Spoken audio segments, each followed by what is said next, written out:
A veces escuchamos que las personas dicen que no creen en la brujería o en la maldad. Sin embargo, esta historia enviada al canal demuestra que cuando alguien está herido, es capaz de todo. Por cuestiones de privacidad, los nombres han sido cambiados. Sin embargo, los sucesos escalofriantes y crudos son verdaderos. Agradeciéndote de corazón que sigas formando parte de la familia y feliz de estar llegando al primer aniversario del canal, te invito a que vivamos juntos con el miedo.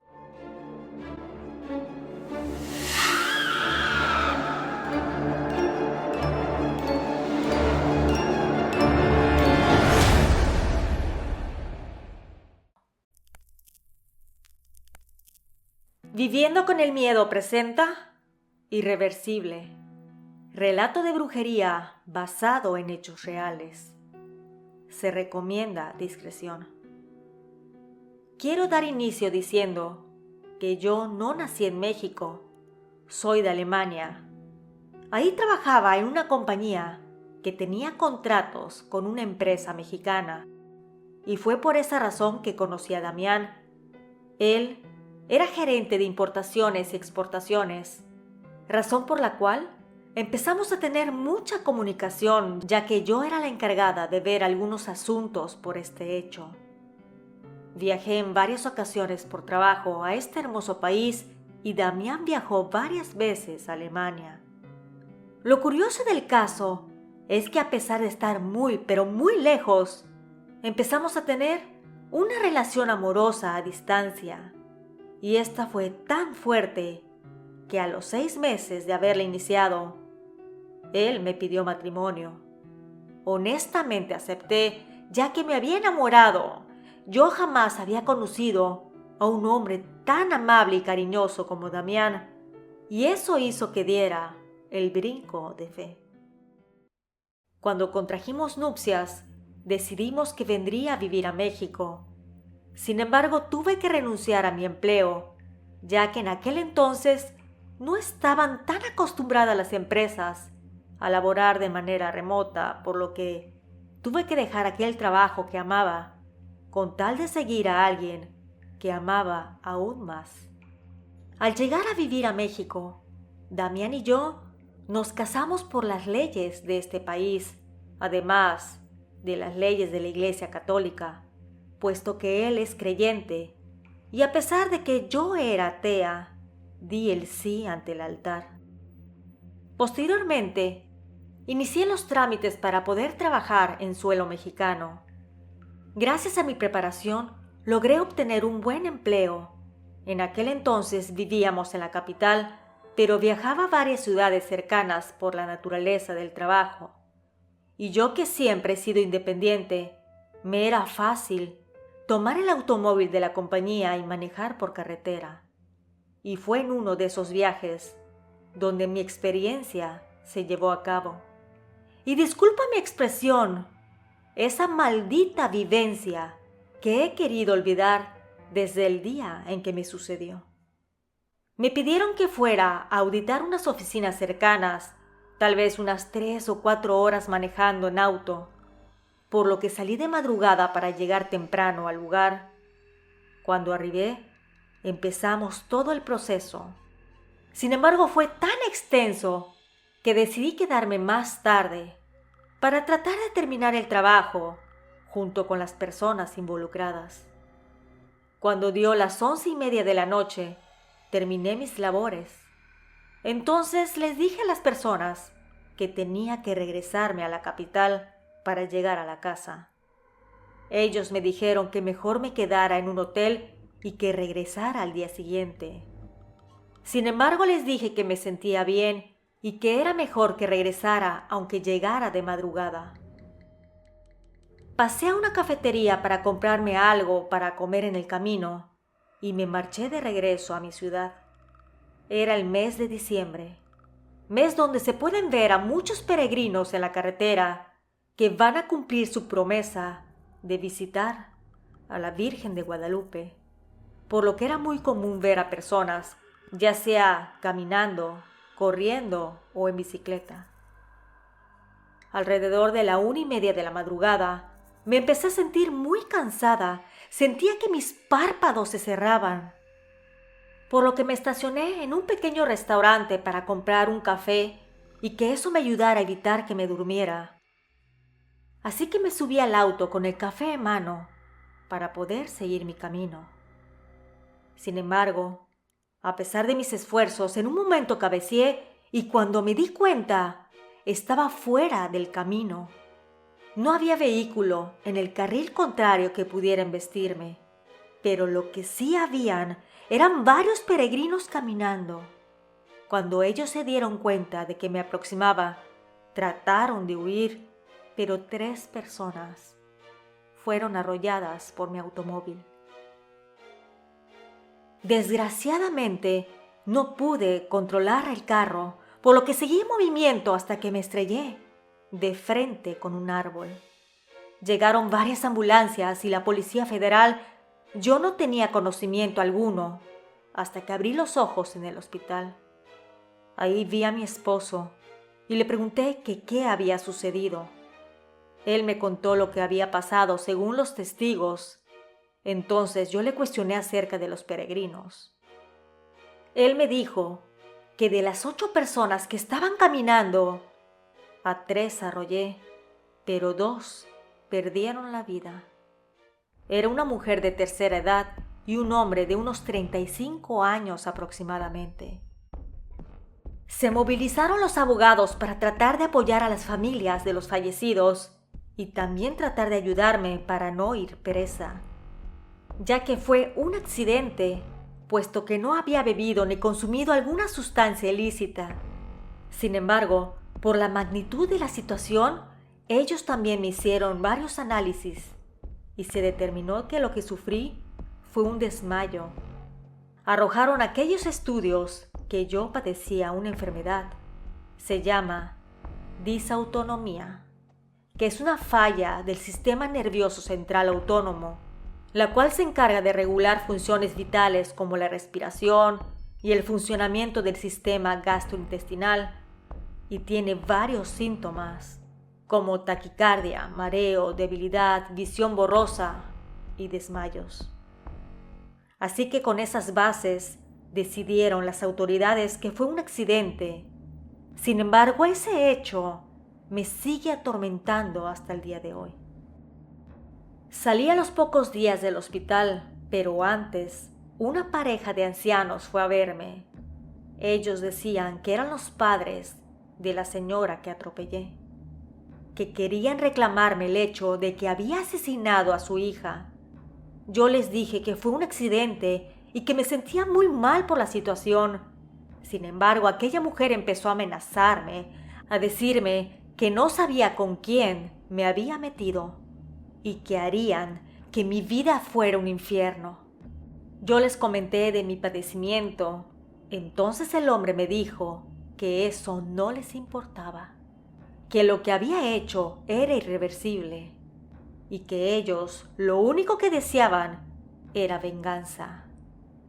Acto seguido salieron de mi habitación. Cuando llegó mi esposo del trabajo, le conté lo sucedido. Entonces él me dijo que no hiciera caso, que la ley me amparaba y que se había determinado que todo fue un accidente. Yo sentí en mi interior que aquellas personas no se quedarían con los brazos cruzados. Honestamente, yo no creía en la brujería. Es más, en mi país de nacimiento, era un tema del cual casi no se habla. Sin embargo, pronto la brujería haría acto de presencia en mi vida. Me dieron algunos días libres mis jefes para que pudiera recuperarme, así que estuve en casa descansando.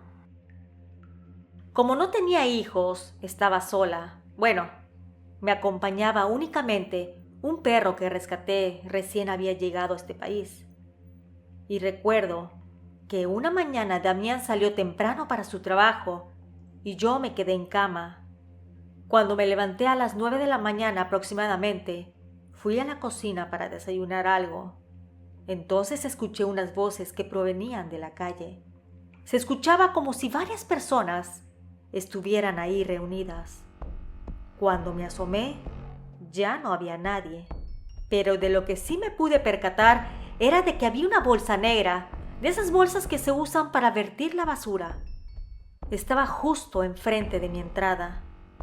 Yo salí, volteé para ambos lados, pero no vi a nadie, y me dirigí al bote de basura que estaba a un lado de la entrada para poder desecharla. Pero pude percibir un fuerte olor como animal muerto. Era muy fuerte y desagradable, así que traté de hacerlo deprisa. Entré a la cocina, me lavé las manos y continué preparando mi desayuno.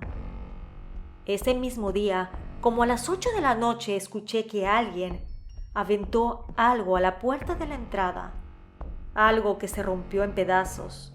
Era como un contenedor de cristal. Cabe aclarar que no teníamos reja o portón en la casa, así que cualquier persona podría acercarse a la entrada. Cuando abrí la puerta, vi en el suelo pedazos de cristal con una materia viscosa y maloliente. Yo, al querer asomarme a la calle, pisé uno de los cristales y, para colmo de males, estaba descalza. Así que la sangre pronto empezó a borbotonear. Mi esposo todavía no había llegado de la oficina, por lo que fui para limpiarme la herida y posteriormente asear todo aquel desastre. Damián llegó como a las 9:30 de la noche. Cuando llegó le platiqué de lo sucedido. Él salía más temprano de la oficina, pero debido a la lejanía del trabajo y del tráfico, llegaba más o menos a esa hora. Entonces, él me dijo que no volviera a hacer algo así, que hay gente malvada que practica la brujería para dañar a otras personas. Honestamente me reí y le dije que eso es un cuento para niños, o bueno, para asustar a los niños. Sin embargo, mi esposo estaba muy serio. Entonces la risa se me borró del rostro. Él me dijo que tal vez en mi país no hagan cosas de este tipo, pero que acá hay personas que creen en los actos sobrenaturales y que hay pruebas de que se puede hacer daño con brujería, incluso un daño de manera irreversible. Esa noche que nos acostamos a dormir, no sé si fue por la sugestión de las palabras de mi esposo o por el trauma de haber pisado un cristal asqueroso y cortarme una parte del pie, pero me dio mucho trabajo conciliar el sueño. Pensaba en la visita de la pareja en el hospital, el haberle quitado la vida a esas personas y lastimado a otras, que todo el remordimiento hizo que me durmiera casi a las 3 de la mañana. Sin embargo, cuando logré dormirme, empecé a tener muchas pesadillas. Veía una y otra vez la situación que vivía en la carretera, la gente gritando y yo chocando directamente contra el árbol. Y como tú sabes, en los sueños es imposible morir, por lo que al sentir que iba a impactarme con aquel tronco, abría los ojos y sentía mi corazón agitado, además de estar bañada en sudor. Fueron pasando los días y seguía con aquel sueño escalofriante. Sentía que ahí, en ese momento, en el momento en que uno debe de descansar, era cuando más sufría, reviviendo la situación atroz donde sin querer le quité la vida a 2 personas. Yo lloraba, me sentía muy mal, tenía remordimientos y eso no me dejaba vivir. Debido a mi estado, empezaba a verme demacrada, y si bien antes no era gordita, ahora estaba más delgada que nunca. No tenía ganas de probar alimento, así que mi esposo me obligaba a comer. Debido a mi depresión, decidí renunciar a mi empleo. Honestamente no quería regresar, no quería volver a la normalidad. Quería seguir encuevada en mi casa. A mis padres en Alemania no les conté nada, no quería que se preocuparan por mí. Yo tenía mucho apoyo por parte de mi esposo y de su familia, así que ellos venían y hacían miles de cosas para que yo saliera de esta situación. Sin embargo, estuve así por unos 6 meses. Cada vez que sentía que estaba saliendo del hoyo, regresaba aún más fuerte a ese estado tan deplorable. Un sábado por la mañana, mi esposo me dijo que lo acompañara a comprar víveres al supermercado. Me insistió mucho, por lo que no tuve más remedio que ir. Vestía unos pants, una playera ancha y tenis, sin maquillaje y con mi cabello mal recogido. Al llegar no pasó mucho tiempo cuando me topé de frente con la madre de aquella mujer del accidente, la que me visitó en el hospital. Vi cómo se acercaba a mí. Yo empecé a temblar de miedo. Era irracional, pero realmente lo sentía. Sentía el miedo, el temor de que me pudiera hacer algo o simplemente reclamarme nuevamente la pérdida de su hija. La mujer vino directamente a mí y me dijo: si bien cada día que pasa nos cuesta salir de nuestro dolor, poco a poco lo estamos logrando. Pero cada vez que nosotros salgamos adelante, tú te hundirás. Al terminar aquellas palabras, se dio la media vuelta y se retiró. Yo tuve un ataque de pánico que hizo que mi esposo me ayudara y me llevara nuevamente a la casa. Ahí me sentía segura, no quería salir, no quería hablar con nadie. Sentía mucho remordimiento. Como dije al inicio del relato, yo era atea.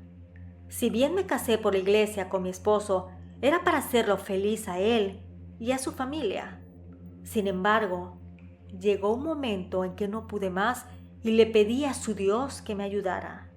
Que no lo conocía, no sabía quién era.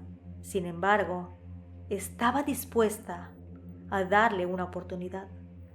Le dije a Damián que me llevara a la iglesia. Quería buscar ayuda de un sacerdote, por lo que se tomó la tarde libre y me llevó a la iglesia donde asisten sus padres. Cuando arribamos, ayudó a bajar mi cuerpo huesudo del automóvil y me guió a la sacristía en busca del sacerdote, el cual ya me esperaba. Mis suegros lo conocían y era un hombre muy bondadoso. Mi esposo me ayudó a sentarme en una silla de madera que estaba frente a un gran crucifijo. Ahí el padre se sentó a mi lado. Empezamos a platicar y me solté a llorar. Le dije todo lo que me había sucedido y de las vidas que tomé aquella noche. El sacerdote al final de toda la plática habló conmigo y me hizo entender muchas cosas. Me dijo que Dios me perdonará, que tengo que ser fuerte y salir adelante. Además de muchas cosas que me ayudaron a levantar mi ánimo. Y déjame decirte que tuve que poner mucho de mi parte. Fui al psicólogo, al nutriólogo y me acerqué más a Dios, el cual me salvó nuevamente la vida, ya que aquella noche, la noche del terrible accidente, pude haber muerto también. Sin embargo, Él tenía planes para mí. Quise conocer más de la religión, por lo que voy a misa cada domingo y ayudo a la iglesia que está cerca de mi casa, además de que me enseñan más de la Biblia. Según mi marido y mi familia política, dicen que esa pareja me hizo una brujería muy fuerte, pero que mi fe hizo que saliera adelante. Hasta el día de hoy recuerdo aquel accidente irreversible y ruego por el perdón. Sin embargo, no he parado mi vida. Trabajo diariamente por mi cuenta haciendo traducciones y documentos para varias compañías. No he logrado embarazarme, al menos no todavía. Dicen los doctores que mi matriz está mal acomodada, por lo que necesito de una o de varias operaciones. Y aunque vivo con el miedo de que haya sido por aquella brujería que me hicieron, le ruego a Dios que me ayude a salir adelante. Siento que con fe todo se puede lograr.